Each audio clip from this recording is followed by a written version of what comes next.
coming to section 2, that is the conceptual development of the model. And let me tell you, I have utilized this behavioral reasoning theory to examine the empirical linkage between values, reasons for, reason against, attitude, and intention towards the adoption of lean manufacturing practices for achieving sustainability. So this is one of my research objective, let me tell you.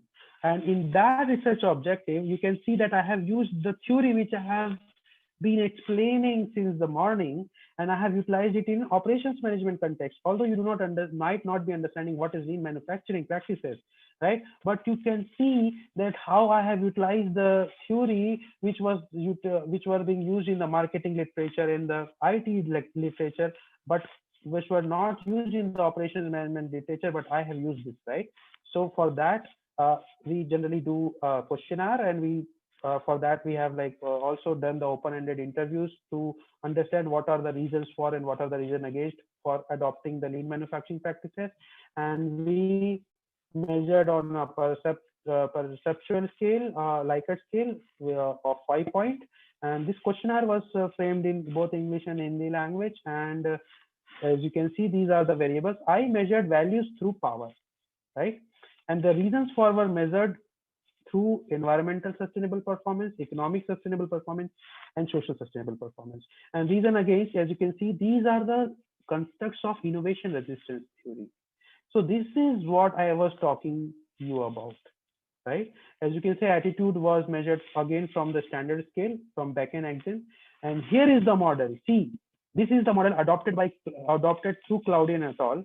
Claudia et al. As you can see, this is the behavioral reasoning theory. Here there are intentions, there is attitude, there is reasons for, there is reasons against, there is values, and reasons for is again a second order construct.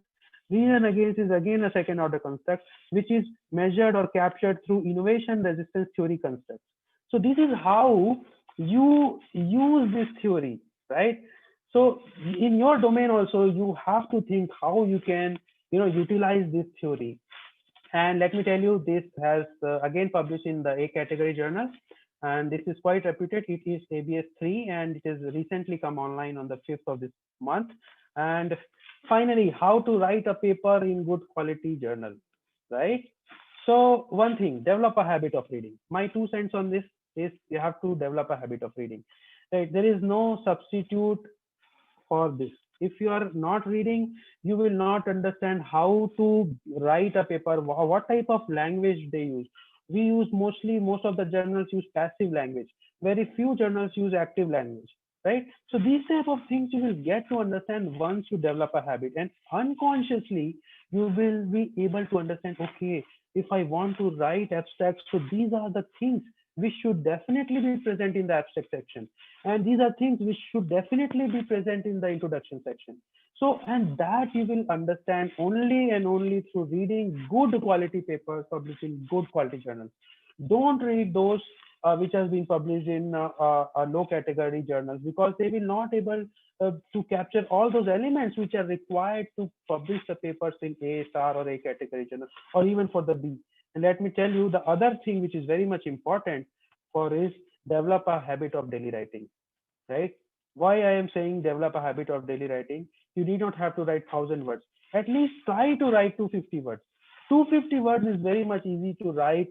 I mean, if you are working as a scholar or as a professor at some university, you can write 250 words. And the most of the paper word limit is like around 9,000 to 8,000 to 10,000 words, right? And you can say that if you would try to incorporate your daily writing, you would be wondered that you will be able to finish a good quality paper at least in 4 to 5 months.